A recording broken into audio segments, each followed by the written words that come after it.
ابونا مينا بتاع السجاير. متستغربوش من الاسم، هو كان مشهور بكده.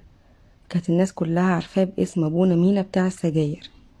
هو كان راهب ناسك جدا في دير الانبا بولا، راهب قاعد الفراش، يعني ما بيعرفش يتحرك من على السرير اصلا، والشمس ما كانتش تدخل قلايته.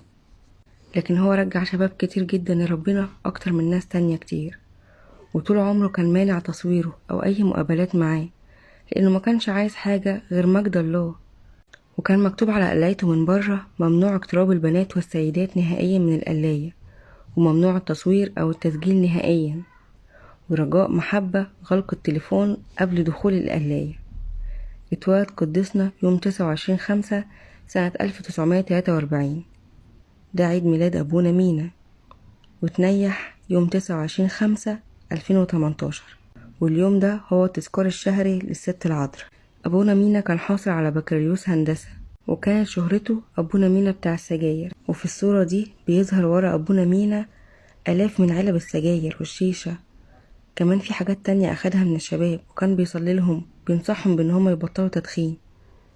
وبالرغم أن هو كان طريح الفراش، لكن كان بركة كبيرة جدا لكل زوار دير الأنبا بولا العامر بالبحر الأحمر. أبونا مينا كان سبب أن في ناس كتيرة تبطل حاجات وحشة كانت بتعملها. وكان أي حد يدخل قلايته بيتعاطى أو مدمن، ما كانش بيخرج من قلايته إلا لما يكون أقلع عنها نهائيا.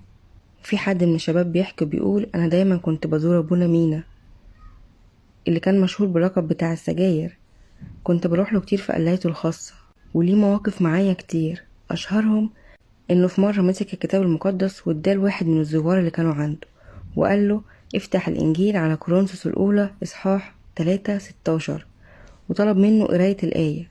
فقبل ما يوصل الشخص ده للآية في الكتاب المقدس قلت له: أنتم هياكل الله وروح الله ساكن فيكم. فمدح فيا أبونا مينا، وبدأ العظة بتاعته عن إزاي الإنسان بيفسد جسده بالتدخين وحاجات تانية كتير. وطلب من كل شخص موجود إنه يخرج اللي في جيبه من سجاير، ووصاهم بإن الزيارة الجاية لازم يجيبوا معاهم الشيشة أو أي حاجة بيشربوها.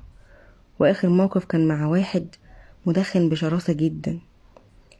الراجل ده خبى شوية سجاير بره، وحط حبة صغيرين في جيبه، ولما طلب منه أبونا مينا إنه يديله كل السجاير اللي في جيبه، اديها له بمنتهى السهولة، لأنه كان مطمن إنه لما يخرج من القلاية هيلاقي باقي السجاير.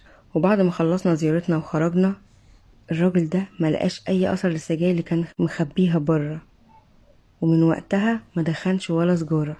في واحد تاني من الشباب بيقول إن أبونا مينا كان أي حد يدخل قلايته كان لازم يشك فيه: ازاي ده راهب بركة؟ ازاي ده راهب أصلا؟ لأنه كان دايما بيقول لنا إنه كان وحش جدا، وكان بيعمل حاجات كتيرة وحشة، وكان بيحكي لنا قصته. وفي آخر مرة رحت له من جوايا ما كنتش عاوز أروح.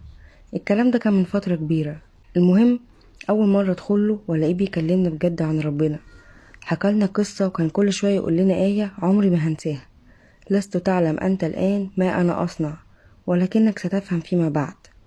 أكنه كان بيقول لي: أنت مش فاهم أنا بعمل ليه كده دلوقتي، بس هتفهم بعدين. وفعلا فهمت خلاص يا أبونا مينا. أبونا مينا كان سبب إن في ناس كتيرة جدا تبطل حاجات وحشة كانت بتعملها، وقلايته بتشهد على ده. وتنيح أبونا مينا يوم 29/5/2018 في دير الأنبا بولا بالبحر الأحمر. اذكرنا قدام عرش النعمة. بركة صلواتك وشفاعتك تكون معانا ومع كل الشباب، أمين. لو أول مرة تعرف سيرة أبونا مينا بتاع السجاير، ابعتها لكل الناس، وبالأخص الشباب والناس اللي بتدخن، خليهم ياخدوا بركة ويتشفعوا بيه. وتابع صفحتي.